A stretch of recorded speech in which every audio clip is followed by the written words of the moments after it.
তো এসএসসি 2026 তোমাদের ইসলাম শিক্ষা সাজেশন আমি দিতেছি, এবং এই যে তোমাদের শর্ট সিলেবাস অনুযায়ী তোমরা কিন্তু পড়তে হবে। সকল অধ্যায়, প্রত্যেকটা অধ্যায়ের সব পার্টগুলো কিন্তু তোমাদের সিলেবাসে নাই। সো প্রত্যেকটা অধ্যায়ের কোন পার্টগুলো আছে, কোনগুলো গুরুত্বপূর্ণ, আমি এগুলো বলে দিতেছি। এই যে তোমাদের দেখো শর্ট সিলেবাস ইসলাম শিক্ষা সাজেশন আমি প্রথম দিতেছি। দেখো পার্ট 1 নম্বর অধ্যায়ের কোন কোন পার্টগুলো আছে আগে দাগাই ফেলবা।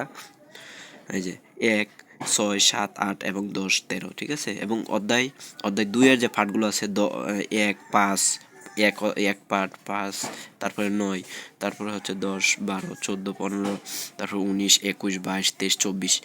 অধ্যায় 3-এর যে পার্টগুলো আছে এগুলো একটু দেখার চেষ্টা করে। এটা হচ্ছে সর্বপ্রথম 1 নম্বরটা হচ্ছে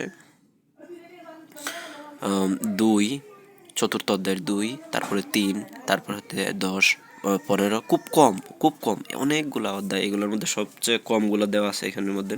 তারপরে অধ্যায় হচ্ছে 5, অধ্যায় 5-এর আছে কি 1, 4 এবং 5 এবং 10 এবং 15।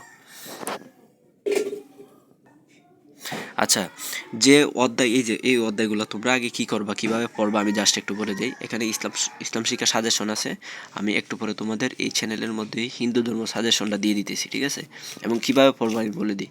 এখানে দেখো একটা অধ্যায়ের কিন্তু অনেকগুলা পার্ট আছে, 40টা 50টার মতন, বাট এখানে মাত্র কতটা পার্ট দিছে, 1টা 2টা 3টা 4টা 5টা 6টা 7টা পার্ট। অনেকটার মধ্যে আরও কমে, যে অধ্যায় 5-এর দেখো 1টা 2টা 3টা 4টা 5টা পার্ট মতো মাত্র।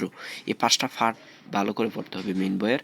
তারপরে মেইন বইয়ের পার্টগুলো পড়ার পরে আগে এই অধ্যায়ের এই পার্টগুলার তোমার গাইড বই এবং টেস্ট পেপার বের করে এমসিকিউগুলো ভালো করে দেখতে হবে, এবং প্রত্যেকটার আগে তোমার সৃজনশীল লিখতে হবে, ঠিক আছে। বাড়িতে বসে সৃজনশীল লেখার নিয়মটা একটু ভালো করে আমার এই চ্যানেলে আছে, অথবা কমেন্ট করবা, ভিডিও তোমাদেরকে দিয়ে দিব। এবং সৃজনশীল লেখার নিয়মটা যদি সবচেয়ে প্রপারভাবে এবং ভালোভাবে তোমরা পারো, তখন পরীক্ষার মধ্যে খুব কম সময়ে কীভাবে সৃজনশীল লিখতে পারবে এটা জানতে পারবা। কারণ 7টা সৃজনশীল 3 ঘন্টায় ম্যাক্সিমাম স্টুডেন্ট সুন্দরভাবে আনসার করতে পারে না। প্রথম তো দেখা যায় 4টা সৃজনশীল সুন্দরভাবে আনসার করে, বাকিগুলো সবগুলা ভুল হয়। তাহলে অবশ্যই প্রত্যেকটা অধ্যায় পড়ার পরে আগে এমসিকিউ, প্রত্যেক বছর হাজার হাজার স্টুডেন্ট এমসিকিউতে ফেল করার কারণে তাদেরকে কিন্তু এসএসসিটা পাস করতে পারে না, ঠিক আছে। এখানে এমসিকিউ সবচেয়ে বেশিতে স্টুডেন্ট ফেল করে, এমসিকিউ গুরুত্ব দিবা। তারপরে তুমি সৃজনশীল প্রত্যেকটা অধ্যায়ের 2টা করে সৃজনশীল লিখে এবং এমসিকিউগুলো পরে তারপরে বাদ দিবা। আচ্ছা ঠিক আছে, সবাই ভালো থাকবে, সুস্থ থাকবা, আল্লাহ হাফেজ। লাইক কমেন্ট শেয়ার করবে, কার কোন টপিকের ভিডিও লাগে অবশ্যই কমেন্ট করবা।